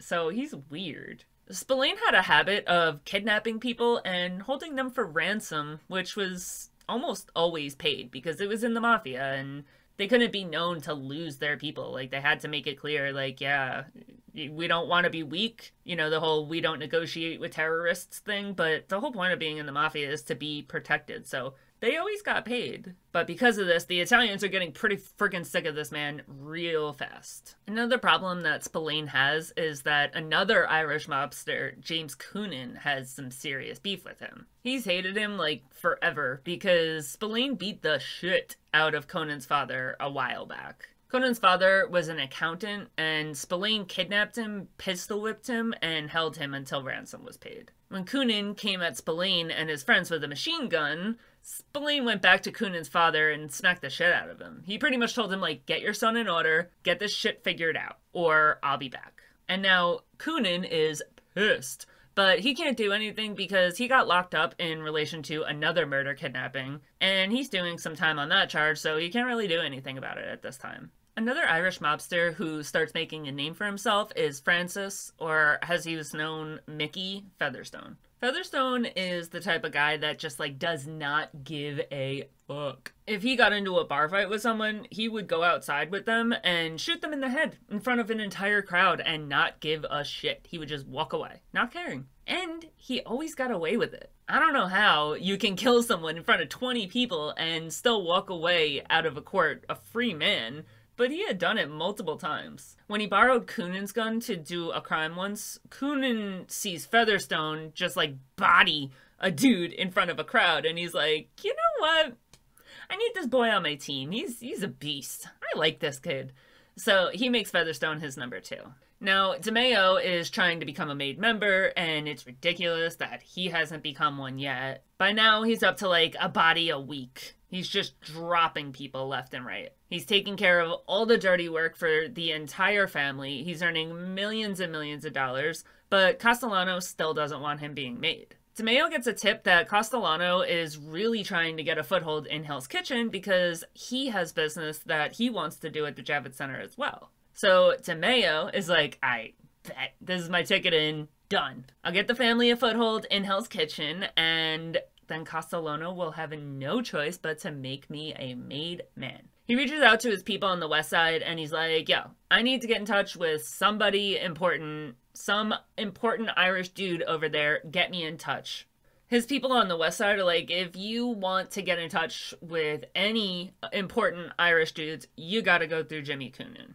So DeMeo does some digging and he finds out that Ruby Stein, a mobster who was connected to both the Genovese and Gambino families and had a large amount of loans out on the street, had recently been killed and dismembered. He finds out that Coonan and his crew are the ones that did it. What is supposed to have happened there is DeMeo was supposed to kill Coonan for killing a dude that was so tight with 2 Mafia families. Instead of doing that, he looks at it and he's like, bruh, I like this kid. He killed that man for the simple fact that he wanted to relieve all of the Irish people that had money out with Stein. And him and his crew brutally took the body apart and disposed of it themselves. Usually, I'm the only one around here that can do that, so I like this kid. It wasn't often that DeMeo saw a group after his own heart. So instead of reporting that he had killed Stein and having him killed, or killing him himself, he goes to Coonan and he's like, alright, listen, this is how it's gonna be. I know that you killed Stein, but I'm not gonna rat you out, and I'm not gonna kill you, and I'm not gonna have you killed. You are gonna work with me. So Coonan is kind of like hesitant because he really doesn't care too much about the risk that he took on by killing Stein. He's not really scared. He also doesn't really have too much interest in joining DeMeo because he doesn't know him. You know, DeMeo doesn't have a huge name on the street right now. When DeMeo called him one night and told him, like, happy birthday, I took care of a problem you've been having a while. And he found out that DeMeo had killed Spillane, something that Coonan had been trying to do his entire life. Coonan fell right in line with DeMeo. At the end of the day, DeMeo was going to kill Spillane for the fight over the Javits Center anyway, but this little scheme that he did, that he acted like he did it as a favor for him, worked. It got Coonan on his side, and Coonan started to, like, pretty much idolize DeMeo. Ruby Stein's torso was found and all eyes turned on Coonan. Everybody was super pissed. Stein was a close associate with the Mafia. He was really close to a lot of really important people, and people wanted answers. DeMeo, at this point, he's still set on getting his button, and he sets up a meeting between Castellano and Coonan. When Coonan gets to the meeting, DeMeo pretty much tells him, like, shut your mouth, deny any involvement whatsoever with Stein, and you'll be fine. It'll be fine. Don't worry about it. So Coonan does just that. He's like, nope, not me. I had nothing to do with it. By the end of that meeting, Castellano had kind of reprimanded Coonan. He's like, I know you did, Stein. I know you did. You're reckless, and you're dumb, and I should smack the shit out of you. Coonan sticks to his story, though, and it works. Castellano knows he did it, but he's like, whatever. I can't prove it, so. And he does the whole, like, well, if you did do it, you're an idiot. But sure, I believe you. Wink, wink. I'm not a good winker. Don't make fun of me. I don't want to talk about the fact that I can't wink, okay? I can't. I'm spastic, okay? Leave me alone. I also can't whistle, so whatever. By the end of the meeting, the Westies have been established as an official associate to the Mafia. They were put in place to step into a role that had been open since Murder, Inc. fell, when the Jewish Mafia members started telling on each other and convincing their friends to rat, and, none of the Italians that were in Murder, Inc. went down, but the role had been open. There had been nobody to carry out the professional hits that the families needed, so the Westies stepped into that role. So the deal comes out that the Westies are now the Murder, Inc. of the Gambinos, and they would pay 10% of their income to Castellano. And anybody that needed to be killed, Castellano would hire them to do it. And he would set them up with pretty lucrative union jobs and stuff like that. So he made them a lot of money. They did their dirty work, so it worked out. And it also worked out for DeMeo, because as much as Castellano had done everything in his power to avoid it, Roy had to be made now. He kicked up thousands, sometimes tens of thousands of dollars a week to Castellano. He killed every person Castellano had ever wanted killed. And now he got the Westies, who had been notorious for causing problems and resisting an alliance with the Italians, on board as partners. In mid-1977, DeMeo was given his button and became a made member of the Gambino family. The Westies went on to beat several murder cases that the DA had them on dead to rights. They each did some prison time, but there was a period of time that the Irish Mafia was contemplating killing Coonan because of how embedded he had become with the Italians. But nobody had the balls to step to him, so nobody ever tried to kill him. DeMeo was set up as the go-between man for the Westies and the Gambinos, so he was, that was his little project. After the murder of a 19-year-old innocent kid, DeMeo was ordered to do two things. Never kill another person without getting permission from both Nino and Castellano, and to cease and desist all drug dealing that he was doing now or had ever done. It stopped right now. We all know the song and dance that goes into that, though. DeMeo agreed, but he continued dealing cocaine, weed, and narcotic pills. He also continued killing people whenever he wanted, and this is around the time that he killed Quinn and Cherie. Castellano actually took the news of that one pretty well. He calmly told Nino to make sure that people aren't going that don't have to go, but everybody was expecting Castellano to explode on that one. By this time, Castellano is very used to and very happy with the money coming from DeMeo's crew. The FBI dubbed their auto theft ring, which actually had become the largest in New York City history, as the Empire Boulevard operation.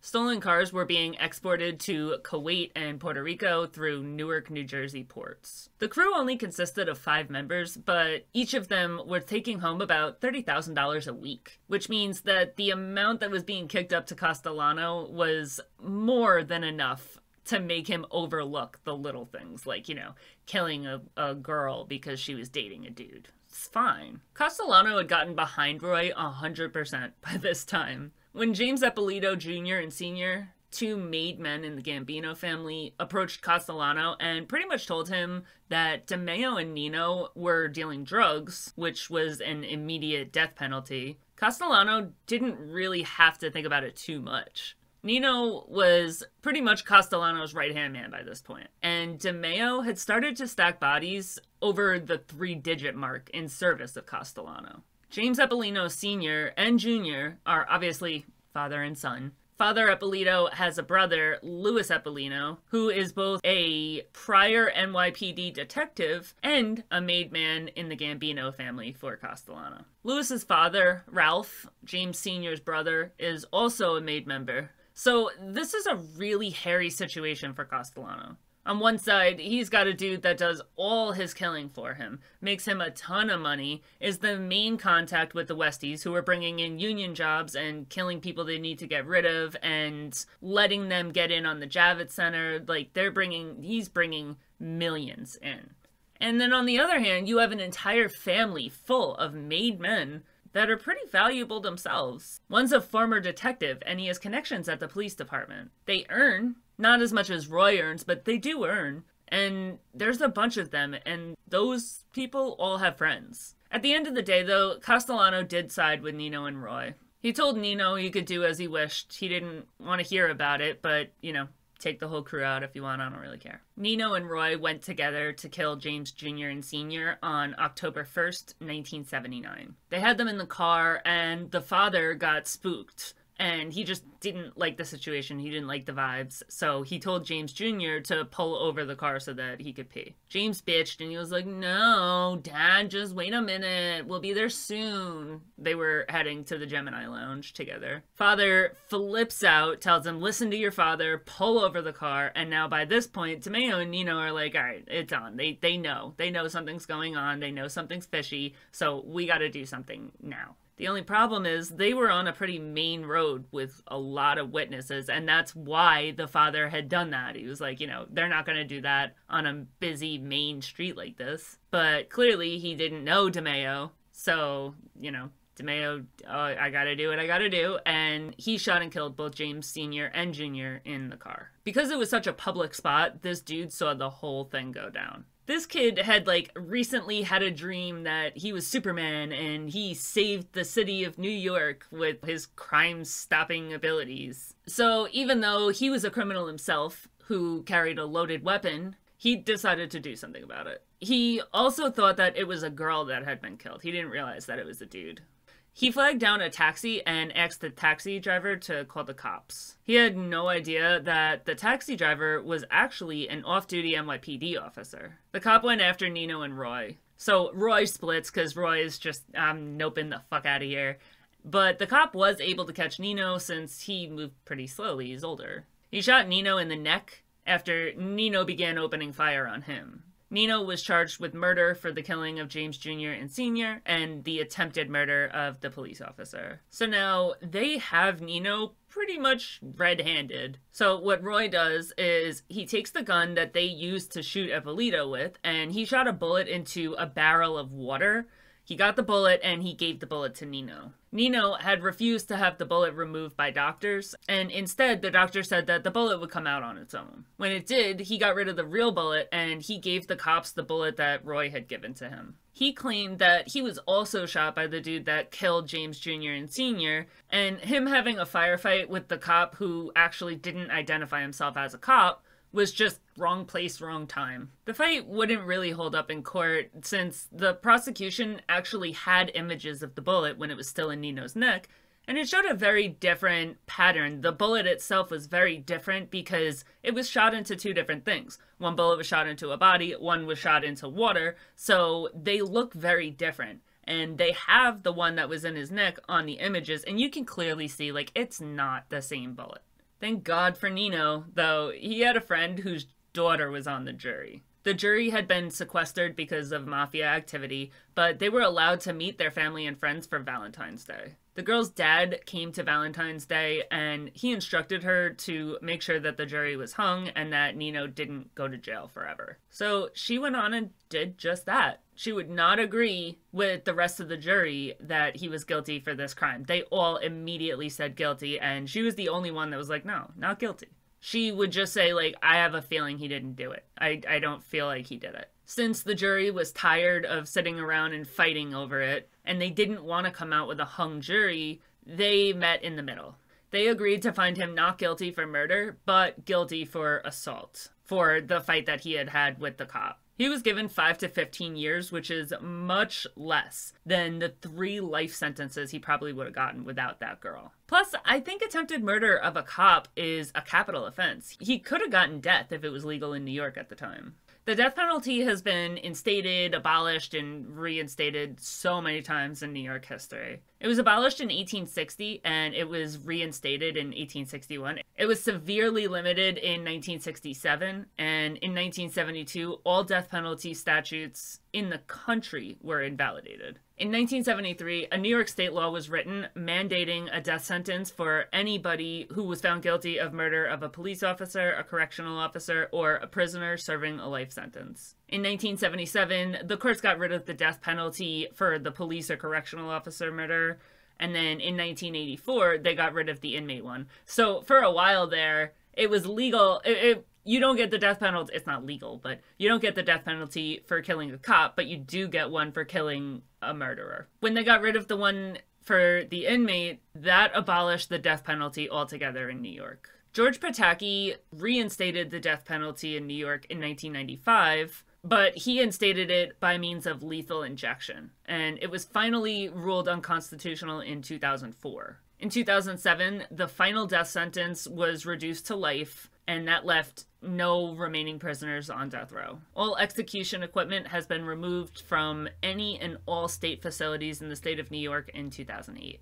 The last death sentence in New York took place in 1963 when Eddie Lee Mays was electrocuted at Sing Sing prison. Mays was a 34-year-old man who, with 2 accomplices, held up the Friendly Tavern in East Harlem. When he told everybody to give him their money, jewelry, all that kind of stuff, there was a woman that was too slow to comply, and Mays shot her in the forehead.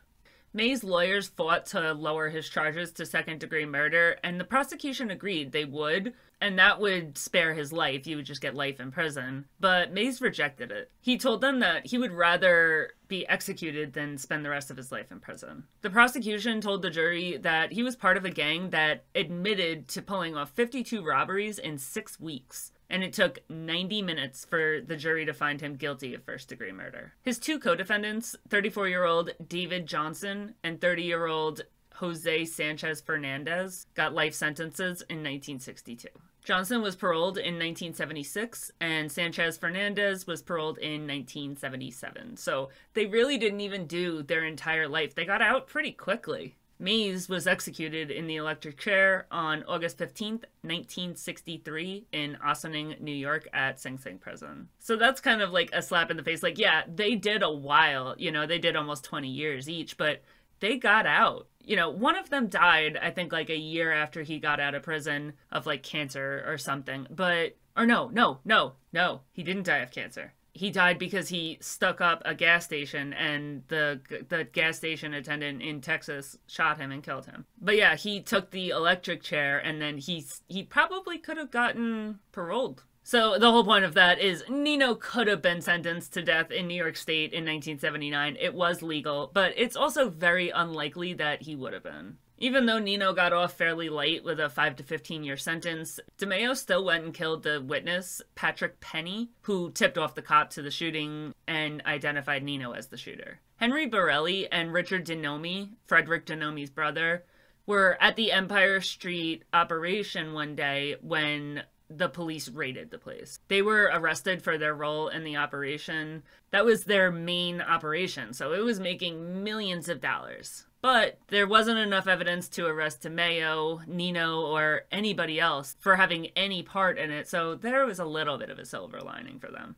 Vito Arena and Joseph Lee also worked out of there, but they weren't caught. The dude on the other end of the Empire Boulevard operation in Kuwait was Khalid Daoud. Daoud was starting to get antsy, knowing that all of these cars were stolen. He wanted to go into legitimate business and sell actual used cars that were bought legit. He thought the fact that these cars were stolen were having a serious detrimental outcome on his business. And one day, he suggested to them that he might just think about calling the cops. Obviously, we all know what's going to happen now. I mean, come on. Borelli and Denomey were sent to kill him, but they didn't plan it out very well, and they weren't able to actually carry out the hit. DeMeo was informed that Daoud had actually made the call to the cops and was officially a witness against the crew. And he had given them a decent amount of information about the crew. DeMeo took Vino Arena and the rest of the crew when he lured out Daoud, as well as Ronald Falcaro, another legitimate car dealer in the Canarsie area, and killed them. They were disposed of using the Gemini method. DeMeo gave Vito a raise and started to invite him into the fold of the crew. He started getting invited to barbecues. He dressed as Santa Claus to give the crew's kids presents at a Christmas party in 1979, so he was getting pretty close. And he was the one that was sent to kill Patrick Penny, the witness to the Eppolito murders. Zanomi called up Vito and pulled one of those, "Would you help me hide a body?" things on him. He and the rest of the Gemini crew had killed 2 men. They drove the victim's car, with both victims in the trunk, to the cemetery to be discovered by authorities. Vito started keeping his distance from the crew after that. He was scared of the crew because the crew made it pretty clear that they didn't like him because of his homosexuality, and he was pretty open about it. And he was scared that they would kill him one night just for amusement. By the end of 1980, he had stopped going to the club at all. He and his partner, Joseph Lee, hid out in Suffolk County just in case the crew was on the hunt for them. They started pulling off armed robberies, and on June 28, 1981, they were arrested in Brooklyn. When Arena was arrested, he immediately told police that he had actually been the anonymous tipster who called himself Harry when he called in, that informed the cops about DeMeo's involvement in the murder of Daoud and Falcaro. Now, right away, as soon as he got arrested, he threw himself to the feet of these cops. He wanted to become a witness, he wanted to get time off his sentence, you know, the works. He agreed to work with both the FBI and the NYPD. Now, the FBI and the NYPD are pretty notorious about not working well with each other. You know, stepping on each other's toes. This is my investigation. They don't do well together. Since they hadn't communicated well, there was some kind of mix-up, and regardless of the detrimental information that he could provide, he was brought to court, given bail, and was in the wind again. When the cops served DeMeo with a subpoena to appear in front of a grand jury for the Empire Boulevard operation, they told him that Arena was talking. They were trying to get him to slip up and, like, say or do something stupid, but it definitely backfired in their face. And now, the police weren't the only ones looking for Arena. The Gemini crew was as well. On June 4th, 1982, an NYPD officer was with his family eating at a Chinese restaurant. He noticed Arena and Lee walk into the restaurant for food. He slipped away from his family, called for backup, and the both of them were arrested and agreed to start cooperating again. Vito Arena was the inspiration for the character of Vito in The Sopranos, the one that turns out to be gay and got killed for it. Vito ended up testifying at multiple trials, and together with Dominic Montiglio, put a lot of people from this crew in jail. So now that that drama had passed, the Empire Boulevard operation continued to grow. So now, DeMeo doesn't want any further investigation from the FBI, and his idea is that it would be the right thing to do to get Borelli and Zanomi to plead guilty to the charges to stop the law enforcement from continuing to look at the rest of his operations. DeMeo wasn't very smart for that one, though. That wasn't the greatest move he made. The FBI is obviously going to continue investigating the operation, especially given the gigantic number of people who had gone missing or turned up killed, who had been linked to DeMeo himself, the crew, or having been seen last at the Gemini Lounge. While this shit show is going on at the Gemini, Angelo Ruggiero is talking about Paul being the boss of the family. I went into this investigation a lot in my video about John Gotti, but the Cliff Notes version is Angelo Ruggiero had a brother, Salvatore Ruggiero, who was flying a plane with his wife when it crashed in Savannah, Georgia at Tybee Beach. Both of them were killed instantly, but the plane was carrying a shit ton of drugs. So that made the FBI investigate Angelo Ruggiero because Angelo Ruggiero was so close with his brother, so they knew, you know, there's something going on here, and I guarantee you Angelo Ruggiero is going to continue doing this operation even after his brother died. They placed the bug in his home in Cedarhurst, Long Island, when they heard a conversation between Ruggiero and John Gotti's brother talking about Castellano. The two were having a discussion about how Castellano had put out a hit on DeMeo, but he couldn't find anybody to actually kill him. He had approached John Gotti, who had a pretty serious reputation for killing anybody he needed to, but Gotti turned him down. Gotti said that DeMeo had an army of killers around him, and while John had only killed about 10 people or less, DeMeo was over 37, and that's just what Ruggiero was aware of. DeMeo had bragged in private to his friends that he had surpassed 100 a while ago. Castellano continued to look for somebody to carry out the hit, but he really couldn't find anybody. Eventually, he approached Frank DeCicco with it. DeCicco took the job, but he also couldn't get a hold of DeMeo. He tried for a long time to get it done, but he could not for the life of him get his hands on this dude. And obviously, the FBI always lets people know when there's a hit out on their life if they pick it up on a wire. So the FBI did go to DeMeo and tell him, like, hey, you know, we did hear on a wire that Paul Castellano has a contract out on your life, so watch your back. So now he's being extra cautious. Eventually, after a while of trying and failing to assassinate DeMeo, DeCicco ends up going to DeMeo's own men to do the job. On January 10th, 1983, DeMeo went to a meeting at Patty Testa's house for the crew. DeMeo had a habit of making a big deal about everybody in the house's birthday. They always got a huge party, a cake, you know, everyone was made to feel special. His daughter, Dion, was having a birthday party that night, so DeMeo told the family that he would be home early. When he still hadn't gotten home by the time the party started, his son Albert started getting really worried. And then when he hadn't arrived by the time the cake was cut, he was convinced he was dead. He started searching the house and found that Roy had left his wallet, his watch, his ring, his key, everything in the room. Mafia guys do that sometimes when they know that they're going to get killed. They don't want the people that are going to kill them to get a hold of these items that they want their family to have. So they'll leave their important items behind so that their family can have these things in case they get killed. The business owner of the Varuna Boat Club in Sheepshead Bay, Brooklyn, called the cops 8 days later to report a car that had been sitting there for a while. The police came, checked it out, and since it wasn't stolen, they were like, you know, whatever, we're not, just leave it. They were convinced that somebody was going to come pick it up. You know, they left it there or something. They just weren't worried about it. It's Brooklyn, like, you know, the least of their worries is an abandoned car. 2 days later, when the car was still sitting there, the business owner called again. And he's like, yo, this car is still here. Like, do something. The cops went again, and one of them stood on the back fender of the car and, like, hopped on the car to see if there was anything in the trunk. And they said that there wasn't. They had the car towed to a nearby police tow lot. When they ran the plates, they discovered that it was Roy DeMeo's car, and they had been following Roy DeMeo, obviously, to follow his progress in the Empire Boulevard operation. When they opened the trunk, they found Roy inside. His body was frozen to the spare tire underneath him, and there was like puddles of blood everywhere that were frozen. The freezing weather had delayed decomposition, which is why the body hadn't started to smell, which would obviously be what alerts people to a dead body there. There was an ornate chandelier that Roy had taken from his home to get repaired, and he had left it in his car because he was bringing it to get fixed, but it was draped over him like a blanket. I think it's really funny that, you know, the cops, they got on the back fender and started hopping up and down, but they didn't feel a dead body, and DeMeo was not a skinny dude. DeMeo was a very chunky dude. So there was a body, an ornate chandelier, and a spare tire in the trunk, and they're like, nope, it's good, go ahead, just tow it. Like, real great cop work, bro.